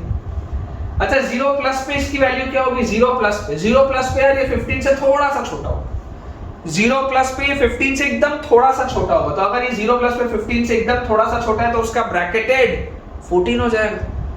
0 प्लस पर बेटा अगर ये पूरी चीज 0 प्लस पर अगर ये अंदर वाली पूरी चीज 15 से थोड़ी सी छोटी होगी तो उसका ब्रैकेटेड 14, तो जैसी ब्रैकेटेड 14 हुआ तो डिसकंटिन्यूटी आ गई, मतलब 0 भी एक आंसर होगा। 1/15 से 14/15 में तो ये इंटीजर बन ही रहा था, प्रॉब्लम आ ही रहा था। 0 और पाई बाय 2 क्या है, बाउंड्री वाले पॉइंट्स, तो इसमें राइट कंटिन्यूटी लेफ्ट कंटिन्यूटी ये देखना पड़ेगा, या राइट डिसकंटिन्यूटी लेफ्ट डिसकंटिन्यूटी ये देखना पड़ेगा, आप ऐसा बोल सकते हैं। ये सारे के सारे बेटा पॉइंट्स बीच के, तो इनमें तो 100% डिसकंटिन्यूटी आएगी ही आएगी, क्योंकि इंटीग्रल पॉइंट्स बनेंगे अंदर। 1/15 रखूंगा तो अंदर 1 बनेगा, 2/15 रखूंगा तो अंदर 2 बनेगा, 3/15 रखूंगा तो अंदर 3 बनेगा, बनते जाएगा। 0 जब रखूंगा तो अंदर पूरी की पूरी चीज क्या बनेगी, आप देखो जैसे ही आप x की वैल्यू 0 रखोगे, x की वैल्यू 0 रखते ही आपके पास ये क्या आ जाएगा, cos 0 1 हो जाएगा, और cos 0 1 हो जाएगा तो ये 15 होगा। x की वैल्यू 0 रखते हैं तो x की वैल्यू 0 आपके पास एक आंसर आएगी। वैसे यहाँ पर x की वैल्यू cos इनवर्स 1/15, x की वैल्यू cos इनवर्स 2/15 से लेकर x की वैल्यू cos इनवर्स 14/15 तक सब आपकी वैल्यूज आएंगी, x की वैल्यूज। और क्या वैल्यू आएगी, देखो आप इसको ऐसे समझ सकते हो, ठीक, ये चीज क्लियर। अब पाई बाय 2 पर बेटा अगर मैं बोलूं पाई बाय 2 पर क्या हो रहा होगा, देखो cos ऑफ पाई बाय 2 क्या होता है, cos ऑफ पाई बाय 2 0 होता है, cos ऑफ पाई बाय 2 0 होता है। तो जब आप x की जगह पाई बाय 2 रखोगे तो x की जगह पाई बाय 2 रखने पर ये जो सारी वैल्यूज है ये मैंने cos x की वैल्यूज लिखी, ये जो बेटा मैंने लिखा है ये मैंने x की वैल्यू लिखी, ठीक है। अब जब मैं x की वैल्यू पाई बाय 2 रखूंगा तो cos of pi by 2 0, 15 into 0 0 0 का ब्रैकेटेड 0, पाई बाय 2 पर ब्रैकेटेड 0।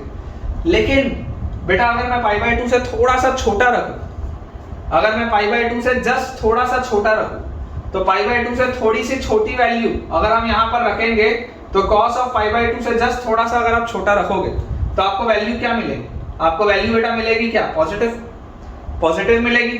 और जो भी बेटा वैल्यू मिलेगी उसका जब आप ब्रैकेटेड करोगे तो वो भी 0 आएगा, मतलब पाई बाय 2 आप रख सकते हैं, पाई बाय 2 आप रख सकते हैं। एक बार 0 पर बेटा दोबारा चेक करो, मेरे को लग रहा है शायद यहाँ पर हमने गलती कर दी है। x की वैल्यू जब हम 0 रखेंगे, x की वैल्यू बेटा जब हम 0 रखेंगे, नहीं पाई बाय 2 पर हमने गलती की, 0 पर सही है, जीरो पर बेटा सही है, x की वैल्यू जब आप जीरो रखोगे ना तो डिसकंटिन्यूटी आपके पास आएगी। जीरो रखोगे तो डिसकंटिन्यूटी इसलिए आएगी क्योंकि cos जीरो पर आपके पास ब्रैकेटेड 15 आएगा, जीरो पर आपके पास ब्रैकेटेड 15 आएगा, और जीरो प्लस पर आप देखोगे तो ये 15 से थोड़ा छोटा 14 आएगा, तो यहाँ पर डिसकंटिन्यूटी आएगी, है ना, इनमें भी डिसकंटिन्यूटी आएगी। लेकिन पाई बाय 2 पर बेटा कंटिन्यूटी आ जाएगी। पाई बाय 2 पर देखो कंटिन्यूटी क्यों आ रही है, क्योंकि cos of pi by 2 0, 15 into 0 0, 0 का ब्रैकेटेड 0, और जब आप पाई बाय 2 प्लस रखेंगे, सॉरी पाई बाय 2 माइनस रखेंगे तो पाई बाय 2 माइनस पर भी आप देख लो, पाई बाय 2 माइनस पर भी ये 0 से थोड़ा सा बड़ा है, 0 से थोड़ा सा बड़ा है, उसका जब आप ब्रैकेटेड करोगे तो वापस पूरी की पूरी चीज क्या होगी, 0 ही होगी। तो पाई बाय 2 पर ये चीज क्या हो जा रही है, कंटीन्यूअस हो जा रही है। स्टार लगा लेंगे, यहाँ गलती होती है, ठीक है, तुमको समझाने के चक्कर में मैं ही बोलने में कंफ्यूज हो गए, तो गलतियां होती हैं बेटा। लेकिन अपने को कंसेप्ट समझ के चलना है कि 0 जब आप रखेंगे अंदर, x की जगह आप जब 0 रखेंगे तो 0 पर भी आंसर 15 आ रहा है, 0 प्लस पे 14 आ रहा है, तो डिसकंटिन्यूटी है। 1/15 से 14/15 जब आप cos x की वैल्यू रखेंगे तब भी डिसकंटिन्यूटी है। लेकिन जब आप x की वैल्यू पाई बाय 2 रखेंगे बाउंड्री पे, तो पाई बाय 2 पर तो इसका आंसर 0 है, और पाई बाय 2 माइनस पर भी इसका आंसर 0 है। जैसे 0 पर इसका आंसर 15 था, लेकिन 0 प्लस पे 14 था, तो डिसकंटिन्यूटी आ गई थी। लेकिन यहाँ पर बेटा पाई बाय 2 पर इसका आंसर 0 है, और पाई बाय 2 माइनस पर भी इसका आंसर 0 है, तो ये कंटिन्यूटी आ जाएगी। पाई बाय 2 पर ये फंक्शन आपका कंटिन्यूअस हो जाएगा। तो इसके total number of points of discontinuity कितने हैं बेटा, 1 से 14, ये 14 और 1 15 पॉइंट्स है discontinuity. If the number of points of discontinuity of the function fx in 0 से पाई by 2 is same as the number of points of non-derivability of the function gx। अब ये बेटा जो लिखा हुआ है gx क्या है, ये टिपिकल जेई एडवांस लेवल सवाल है। gx क्या लिखा हुआ है, इसको अगर n आपको एक इंटीजर दिया, अगर n आपको एक इंटीजर दिया हो तो आप इसको लिख सकते हैं n plus bracketed m sin x, this can be written as n plus bracketed m sin x। अब जरा सोच के देखो, बिटवीन 0 से पाई, ये चीज मैंने आपको कंटिन्यूटी में भी बेटा कराई है, ठीक है ना, हमने जब कंटिन्यूटी वाला चैप्टर किया था तब भी मैंने आपको ये चीज कराई थी कि 0 से पाई के इंटरवल की इतनी खास बात क्या है। जब आपके पास बेटा ओपन इंटरवल 0 से पाई होता है तो m sin x का ग्राफ देखो ये क्या क्या बन रहा होगा, 1/m 2/m, क्योंकि 0 ओपन है तो ये कभी भी 0 नहीं बन सकता, 1/m 2/m 3/m से लेकर m-1/m, और फिर जब ये पूरी चीज ये m-1/m बनेगा तो m-1 बनेगा, और ये पूरी चीज m कब बनेगी, जब ये 1 हो जाएगा, ठीक है। देखो 1/m हुआ, 2/m हुआ, 3/m हुआ, फाइनली जब sin x की वैल्यू बेटा 1 होगी तो ये पूरी चीज m बनेगी, क्योंकि m भी क्या आपको दिया हुआ है, m भी आपको एक इंटीजर दिया हुआ है। तो अगर आप इसका ग्राफ बनाएं, ऑल्दो ये चीज मैंने आपको पहले कराई हुई है, तो 0 से पाई में देखो 0 भी ओपन है, पाई भी ओपन है, 0 भी ओपन है, पाई भी ओपन है, तो ये 1/m कितनी बार बनेगा, 1/m ये बनेगा बेटा 2 बार, 1/m ये बनेगा 2 बार, और 2 बार अगर बनेगा तो दोनों बार डिसकंटिन्यूटी आएगी। ब्रैकेटेड के अंदर समझो इस बात को, ब्रैकेटेड के अंदर जब भी इंटीजर बनेगा डिसकंटिन्यूटी आएगी, और डिसकंटिन्यूटी इंप्लाइज नॉन डिफरेंशिएबिलिटी, क्योंकि ये वाले में आपसे क्या पूछा जा रहा है, number of points of non differentiability पूछा रहा है, डिसकंटिन्यूटी नहीं पूछ रहा। लेकिन मैं इसको डिसकंटिन्यूटी का यूज करते हुए सॉल्व कर सकता हूं, क्यों, क्योंकि डिसकंटिन्यूटी इंप्लाइज नॉन डिफरेंशिएबिलिटी। अगर फंक्शन डिसकंटिन्यूअस है तो नॉन डिफरेंशिएबल होना उसका तय है, और ये साइन फंक्शन है, कंटीन्यूअस फंक्शन है, तो इसकी डिसकंटिन्यूटी कब आएगी, जब अंदर वाली पूरी चीज इंटीजर्स हो रही होगी। तो sin x 1/m 2 बार हो सकता है, sin x अगर 1/m 2 बार हो सकता है तो ये दोनों पॉइंट्स पे अंदर इंटीजर बनेगा तो डिसकंटिन्यूटी आ रही होगी। 2/m 2 बार, 3/m 2 बार, और ऐसे ही करते हुए m-1/m 2 बार, और लास्ट में 1 इसकी वैल्यू 1 बार बस बन रही होगी, तो 2 2 2 2 2 2 इस तरीके से होगा, और लास्ट वाला सिर्फ 1 बार होगा। तो ये टोटल इसमें नंबर ऑफ पॉइंट्स कितने आएंगे नॉन डिफरेंशिएबिलिटी के, ये रिजल्ट भी मैंने आपको लिखाया था नोट में, और बोला भी था याद होना चाहिए। तो number of points of non differentiability या डिसकंटिन्यूटी, इतने पॉइंट्स पे ये डिसकंटिन्यूअस है, 2m-1 पॉइंट्स पे ये पूरी चीज डिसकंटिन्यूअस हो रही है, क्योंकि अंदर इंटीजर बन रहा है।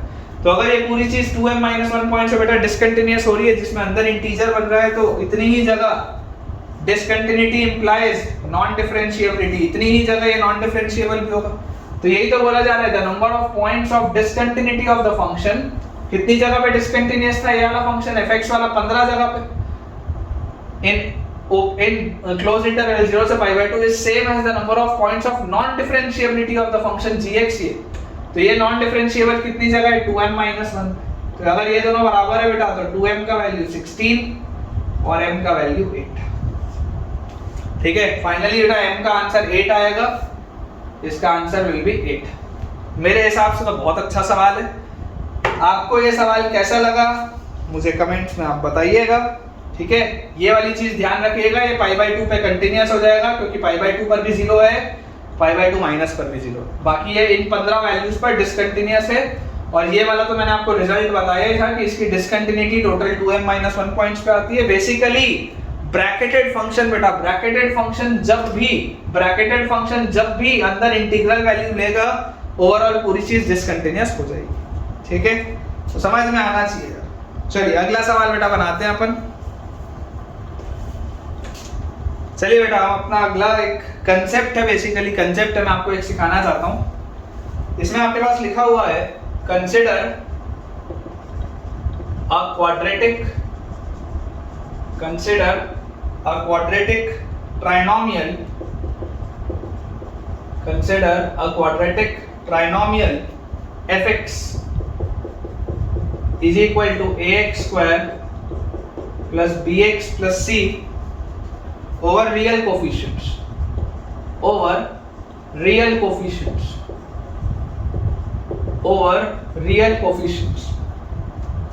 number of points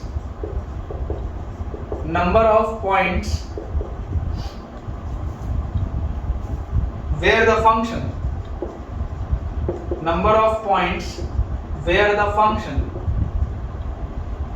mod of f of mod x is not differentiable. Number of points where the function mod of f of mod x is not differentiable can be equal to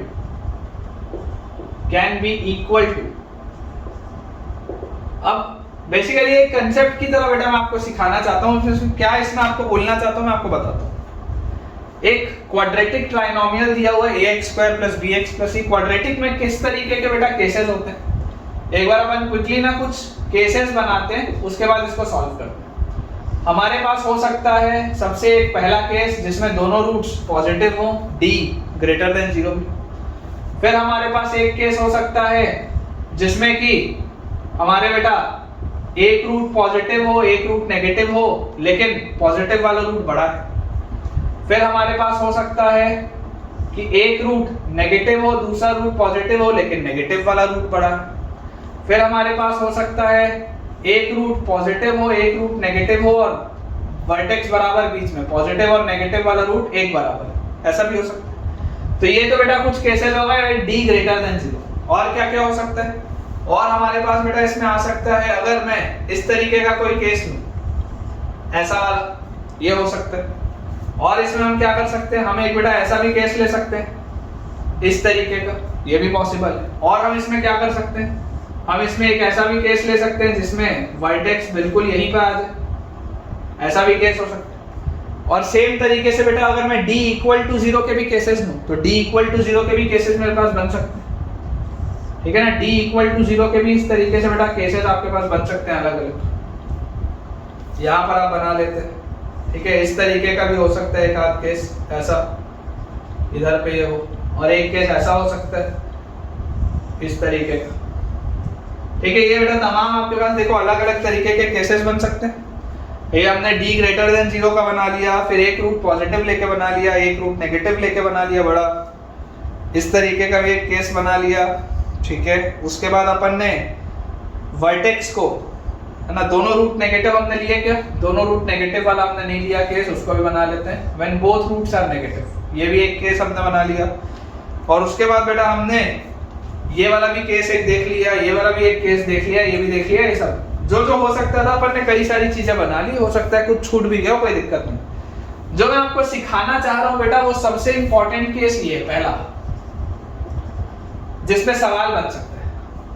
देखो ये आपने बेटा fx का graph बनाया, अगर मैं f of mod x का graph बोलूं, f ऑफ mod x का ग्राफ, अभी मैंने आपसे फाइनली पूछा है mod of f of mod x, फिलहाल मैं आपको सिर्फ बोल रहा हूं कि अगर ये fx का ग्राफ है तो f ऑफ mod x का ग्राफ बेटा कैसा होगा। अगर ये fx का ग्राफ है तो f ऑफ mod x में ये वाला जो हिस्सा है ये हट जाएगा यहां से, और जो आपके पास ग्राफ इधर है वही ग्राफ इधर चिपकेगा, मतलब कि आपके पास कुछ ऐसा बेटा आपके पास ग्राफ आना चाहिए f ऑफ mod x। पहला वाला देखो, इसका मिरर इमेज इधर होना चाहिए। इसमें f ऑफ mod x कैसा होगा, देखो इसका पॉजिटिव रूट बड़ा है, इसको मैं थोड़ा सा और ठीक से बनाता हूं, ठीक है, इसको बेटा मैं थोड़ा सा और ठीक से बनाता हूं, इसको ऐसा बनाते हैं, ऐसा बना लेते हैं इसको, ताकि थोड़ा सा और बेहतर ही आपको समझ में आए मैं जो बोलना चाह रहा हूं। इस तरीके से इसको बनाते हैं, ठीक है। ये देखो ये वाले में पॉजिटिव रूट बड़ा है, पॉजिटिव रूट बड़ा है, नेगेटिव रूट छोटा है। अब अगर मैं इसमें f ऑफ mod x आपको बनाने बोलूं तो f ऑफ mod x क्या होगा बेटा, बेसिकली f के अंदर जो चीज होगी वो हमेशा ही पॉजिटिव होगी। तो अगर f के अंदर वाली चीज हमेशा ही पॉजिटिव होगी तो जिस तरीके का ग्राफ इधर है वैसी ग्राफ उधर बनेगा, है ना। ये सब बेटा आप क्वाड्रेटिक में पढ़ के आए हैं, अगर ये सब आपने नहीं पढ़ा है तो यार आप कमेंट से मुझे बताइएगा। अदरवाइज ये ग्राफ बेटा खींचना मैंने आपको उसमें भी सिखाया है, फंक्शंस वाले चैप्टर में जहां पे आपने ट्रांसफॉर्मेशन पढ़ा है उधर भी सिखाया। तो इस ग्राफ का मैंने मिरर इमेज इधर कर दिया। यहां पर अगर देखेंगे तो कैसा होगा, यहां पर बेटा अगर हम देखेंगे तो जो आपके पास पॉजिटिव में जैसा ग्राफ दिख रहा है वैसे इधर भी दिखेगा। तो इधर आपके पास बेटा इस तरीके का ये ग्राफ ऐसा दिखेगा, ऐसा स्ट्रेट लाइन नहीं है लेकिन इस तरीके का आपको ये ग्राफ दिखेगा। इधर अगर देखेंगे तो इधर तो सेम ही ग्राफ रहेगा, जैसा इधर है वैसे ही उधर है, सेम ही ग्राफ रहेगा। इस ग्राफ में तो कोई चेंज नहीं आएगा, सेम रहेगा। अच्छा ये वाले ग्राफ में क्या होगा, ये वाले ग्राफ में, तो ये वाले ग्राफ में बेटा देखो ये वाली पूरी चीज आपकी हट जाएगी। जैसे आप f ऑफ mod x बोलोगे, अभी जो मैं आपके लिए बेटा ग्राफ बना रहा हूं ये सारे graph f of mod x के, तो ये ऐसा हो जाएगा, जैसा उधर दिख रहा है वैसे ही इधर होगा। ये जो अभी सारे ग्राफ बन रहे हैं these are the graphs of f of mod x। mod x मतलब जैसा x पॉजिटिव में है हर जगह वैसे होगा। आप नेगेटिव x रखोगे तब भी अंदर पॉजिटिव ही मिलेगा, आप x को अगर नेगेटिव भी रखोगे तब भी अंदर पॉजिटिव ही मिलेगा, इसलिए जैसा ग्राफ इधर है वैसे ही उधर है, ठीक है। ये वाले में कैसा होगा बेटा, देखो ये वाले में अगर आप देखोगे तो आपका ये ग्राफ कुछ ऐसा हो जाएगा। यहाँ वाले पे अगर बेटा आप देखोगे तो ये वाला हिस्सा मिटेगा और ऐसा आ जाएगा आपके पास। यहाँ वाले का तो सेम ग्राफ रहेगा क्योंकि इधर और इधर सेम। अच्छा इधर कैसा होगा, इधर अगर बेटा मैं देखूंगा, देखो ये टच करता हुआ जा रहा है, ठीक है। इधर अगर मैं देखूंगा तो ये मेरे पास ऐसा आ जाएगा, ये इधर से ऐसा टच करता हुआ चला जाएगा, ऐसा टच करता हुआ जा रहा है, ठीक है। यहाँ वाले पे अगर देखेंगे तो यहाँ वाले बेटा ये वाला हिस्सा पूरा हट जाएगा हमारे पास से और ऐसा ग्राफ आ जाएगा इधर। और यहाँ पर अगर देखेंगे तो इधर तो सेम ग्राफ है, तो इसमें कोई भी चेंज नहीं है। ये अभी हमने ग्राफ बनाया किसका, this is the graph of f of mod x, है ना। This is the graph, these all are the graphs of f of mod x। अब अगर मैं आपको बेटा बोलता हूँ mod of f of mod x, mod of f of mod x क्या होगा, इसका भी mod मतलब जितना हिस्सा नीचे दिख रहा है उतना हिस्सा आप ऊपर कर दो। जितना हिस्सा आपको बेटा नीचे जैसा दिख रहा है वैसा ही आप हिस्सा ऊपर करो, जैसा आपको हिस्सा नीचे दिख रहा है वैसा ही हिस्सा आपको ऊपर करना है, ठीक है। इस तरीके से जैसा हिस्सा बेटा हमको नीचे दिख रहा है सेम वैसा ही हिस्सा हमको ऊपर भी करना है, इस तरीके से। यहां पर भी देखो, यहां पर तो ये ऑलरेडी पूरा पॉजिटिव है तो इसमें कुछ भी ऊपर करने की जरूरत नहीं। ये भी पूरा पॉजिटिव है तो इसमें कुछ भी ऊपर करने की जरूरत नहीं। ये भी सही है, ये भी सही है, ये भी सही है, देखो पॉजिटिव, ये सब सही, नीचे वाले सब सही। प्रॉब्लम सिर्फ इनमें थी। अब अगर मैं आपको बोलूं कि number of points of non differentiability, कितनी जगह नॉन डिफरेंशिएबल हो रहा है, at how many points this function is non differentiable, तो मैक्सिमम बेटा क्वाड्रेटिक अगर आपको दिया हो, अगर आपको fx क्वाड्रेटिक दिया हो और आप बोल रहे हो mod of f of mod x can be equal to, कितनी जगह मैक्सिमम नॉन डिफरेंशिएबिलिटी आ सकती है, तो मैक्सिमम बेटा 5 जगह नॉन डिफरेंशिएबिलिटी आ सकती है मैक्सिमम। देखो ये 1, ये 2, ये नीचे से तो कर्व गायब हो चुका है, ऊपर आप घुमा चुके हो, ये 3, ये 4 और ये 5। आप देख सकते हैं इन 5 जगह पर शार्प कॉर्नर है, 5 है बेटा मैक्सिमम जितनी जगह पे नॉन डिफरेंशिएबिलिटी हो सकती है। यहां पर देखो 1, ये 2, ये 3, इस केस में 3 है नॉन डिफरेंशिएबिलिटी के पॉइंट्स, इसमें 5 है, इसमें 3 है, इसमें देखो कितने, 1, ये 2 और ये 3, जहां पे शार्प कॉर्नर, ये वाली चीज तो नीचे से ऊपर आ चुकी है, तो इसमें 3 ही है। ये वाले में देखो बेटा, ये वाले में सिर्फ 2 है, 1 और 2, क्योंकि ये तो यहाँ पे स्मूथ था, ये यहाँ पर स्मूथ था, तो ऊपर भी स्मूथ होगा, तो केवल 2। ये वाले में केवल 1, ये वाले में केवल 1, ये वाले में भी सिर्फ 1, ये वाले में कोई भी नहीं, इसमें कोई भी नहीं, क्योंकि ये हर जगह स्मूथ है। ये वाले में अगर आप देखोगे तो सिर्फ 1, क्योंकि इधर और इधर तो आपका कर्व स्मूथ था। यहां पर भी सिर्फ 1, यहां पर 0। समझ लो बेटा, ये आपके पास कंसेप्ट है, ये आपके पास बेटा कंसेप्ट है। मैक्सिमम जगह कितना हो सकता है नॉन डिफरेंशिएबिलिटी? 5 जगह, मैक्सिमम 5 है।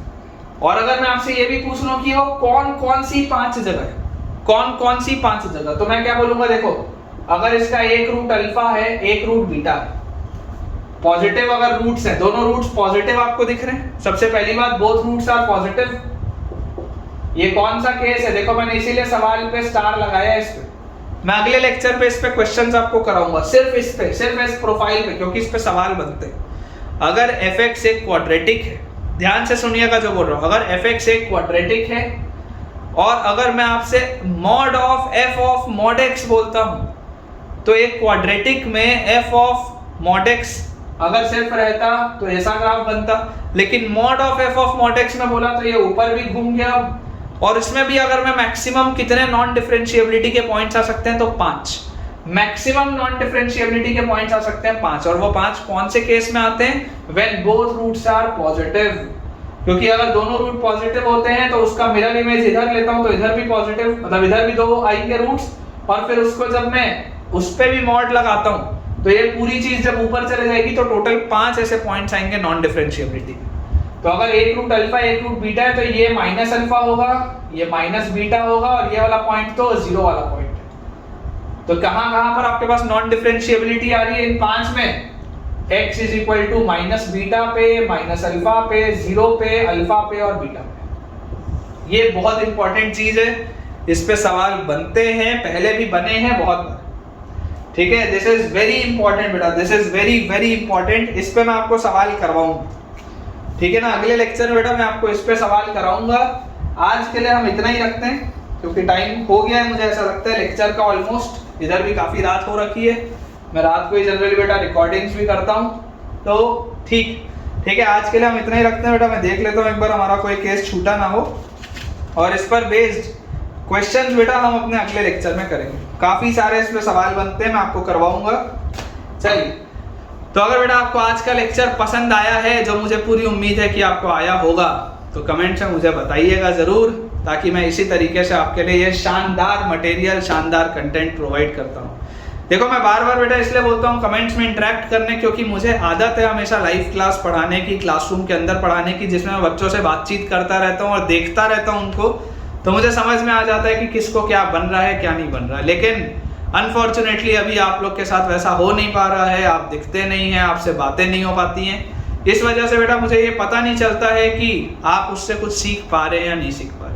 तो आप कमेंट्स के जरिए मुझे बताया कीजिए, अपना फीडबैक शेयर किया कीजिए, जो भी आपको चीज़ें पसंद आ रही हैं लेक्चर्स में, जो आप नया सीख रहे हैं मुझे बताइए, ताकि मैं इस तरीके का कंटेंट आपके लिए और लाता रहूं। वीडियो पसंद आया हो तो वीडियो को लाइक करना, चैनल को सब्सक्राइब करना और दोस्तों को इस चैनल को रेफर करना बिल्कुल भी ना भूलें।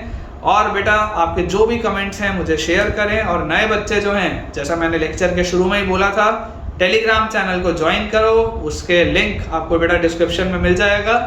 और उसको ज्वाइन करने का फ़ायदा ये है कि वहाँ से आप अपने पर्सनल डाउट्स बेटा पूछ सकते हैं, जो भी आपके डाउट्स हों। सारे लेक्चर के आपको अपडेट भी समय पे मिल जाएंगे, एंड होमवर्क के लिए बेटा जो मैं प्रैक्टिस शीट शेयर करता हूँ वो भी आपको उसमें मिल जाएगी। Thank you.